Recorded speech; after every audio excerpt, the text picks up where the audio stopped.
যে মানুষটা ফুটবলের এমন কিছু নাই জিতে নাই, একমাত্র বিশ্বকাপ ছাড়া ফুটবলের সব অর্জনই তার জন্যে চলে আসছে। তারপরেও গতকালকে কিংস কাপের ফাইনালে হারার পর এই মানুষটি এতভাবে কান্নাকাটি বসছে, মানে এটা সত্যি হৃদয় টাচিং একটা ব্যাপার। মানে যে বয়সে, তার বয়সটাও চলে, এই বয়সে তার ফুটবল থেকে অবসর যাওয়ার কথা, ফ্যামিলিকে নিয়ে টাইম স্পেন্ড করার কথা, কোনো সমুদ্র পারে যে টাইম স্পেন্ড করার কথা, যেটাকে এই মুহূর্তে আসলে ফুটবলে তো তার অনেক কিছু দেওয়া শেষ। লা লিগা বলেন, আর ইংলিশ প্রিমিয়ার লিগ বলেন, বা সিরিয়া বলেন, সব জায়গায় তো আসলে সব কিছু শেষ করে ফেলছে। এই মুহূর্তে তার দরকার হচ্ছে একটা লং অবসর।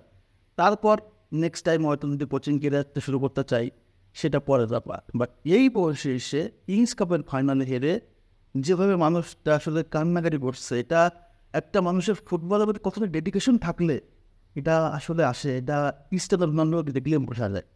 এটা অসাধারণ একটা ব্যক্তিত্ব। এর জন্য আমি তাকে বারবার মেশিন বলি, যে ফুটবলের মেশিন হচ্ছে এই ক্রিস্টিয়ানো রোনাল্ডো। সামান্য সৌদি প্রো লিগে কেসে খেলতে এবং তাতে ইউরোপে সব কিছু অর্জন করা শেষ, এবং সৌদি প্রো লিগে যে এখানে যদি ট্রফির জন্য এতভাবে কান্নাকাটি করে, তাহলে চিন্তা করেন যে সে আসলে ট্রফির জন্য কতটা ক্ষুধার্ত থাকে, মানে দলের জয়ের জন্য সে কতটা ক্ষুধার্ত থাকে। রিয়েলি এটা আউটস্ট্যান্ডিং একটা ব্যাপার। CR7 আসলে সবার চেয়ে সেরা, সর্বকালের সেরা।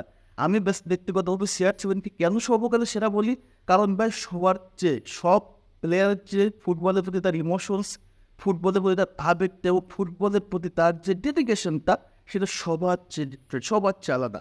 তা না হতে বা এই বয়সে এত দুরন্তভাবে ফুটবলও খেলতে পারতো না। আর এই বয়সে এই সামান্য ম্যাচ হারলে, কিংস কাপের ফাইনাল হারলে, এই মানুষটা এভাবে করে কান্নাকাটি করে না। তো যাই হোক, কিংস কাপের ফাইনালে হারতে হচ্ছে ভাগ্যের একটা অজুহাতে। এখানে টাইব্রেকারে হারছে দলটা, মানে শেষ সময়ে আশা দেখা গেছে।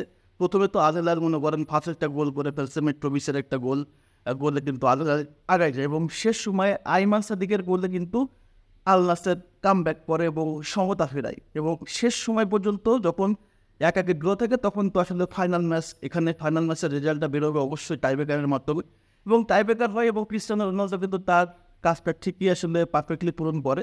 কিন্তু তার দলের অন্যান্য প্লেয়ারগুলো আসলে মিছিলে 5-4 টাইব্রেকার হেরেছে, এবং এই হারার পর ক্রিস্টিয়ানো রোনালদোকে দেখলে সত্যি খুব অসহায় লাগছে, এতটা অসহায় লাগছে সত্যি। এটা আপনি অ্যাজ এ ফুটবল ফ্যান হিসেবে আপনার কাছে অনেক বেশি পরিমাণ খারাপ লাগার বিষয়, কারণ আপনার প্রিয় প্লেয়ারটা একটা ফাইনাল হারছে, সেই ফাইনাল হারার জন্য যে কষ্টটা পাচ্ছে, যে কান্নাটা পড়তেছে, তা আমাদের চিন্তা করেন। সে সৌদিতে আসছে, এইখানেও এসেও তার আসলে কাজটা হচ্ছে দলের জন্য খেলা, দলের মানে দল যেটা চাই সে সেটাই কিন্তু উজাড় করে দিচ্ছে। সে তো পারতো, তার তো ইউরোপে সব কিছু অর্জন করা শেষ, সে তো পারতো যে এখানে এসে কোনো রকম আসলে ব্যাগার দিলে কাজ হয়ে যেত, গ্রামের অঞ্চলে ভাষায় বলে ব্যাগার দেওয়া। তো ব্যাগার দিতে কাজ হয়ে যেত, তার গায়ে লাগানো গেলে কি দরকার ছিল, গা লাগানো দরকার ছিল। তাকে তো মূলত সৌদি আরবে নিয়ে আসতে ব্র্যান্ডিংয়ের জন্য, ব্র্যান্ডিং তো হয়ে গেছে, তার তো আসলে ওই ফুটবলটা একটা দরকার ছিল না। বাট সে তো রোনালদো, সে তো 10টা প্লেয়ার না, সে তো মেশিন। সে তো তার জায়গা থেকে সে সর্বোচ্চ দিবেই, হোক সেটা যে কোনো ম্যাচ, হোক সেটা বিশ্বকাপ, হোক সেটা ইউরোপ, হোক সেটা আপনার মনে করেন যে UCL, হোক সেটা লা লিগা, হোক সেটা কিংস কাপের ফাইনাল। যেখানে ক্রিস্টিয়ানো রোনালদো খেলবে সেখানে তার সর্বোচ্চ এফোর্ট দিয়ে খেলবে, এবং এটা হচ্ছে তার নীতি, এটা হচ্ছে তার ব্যক্তিগত যে আসলে ডেডিকেশনস, এখানে কিন্তু আসলে প্রমাণটা পাই। তো সত্যি অ্যাজ এ ফুটবল ফ্যান হিসেবে আপনি যে কোনো টিমে সাপোর্ট হতে পারেন, যে কোনো টিমকে সাপোর্ট করতে পারেন, আপনি রোনালদোর হেটার্স হতে পারেন, বাট এই রোনালদোর ম্যাজিক্যাল একটা ক্যারিয়ার, রোনালদোর মেশিন একটা ক্যারিয়ার আপনি অবশ্যই মিস করবেন। এই রোনালদোর এই যে ডেডিকেশন নিয়ে এত লং টাইম সার্ভিস দেওয়া, আমাদেরকে এন্টারটেন করে এই যে লং টাইম ধরে, আমরা আসলে খুব আফসোস করবো, খুব বেশি মিস করবো এই মানুষটা যখন আসলে অবসরে চলে যাবে।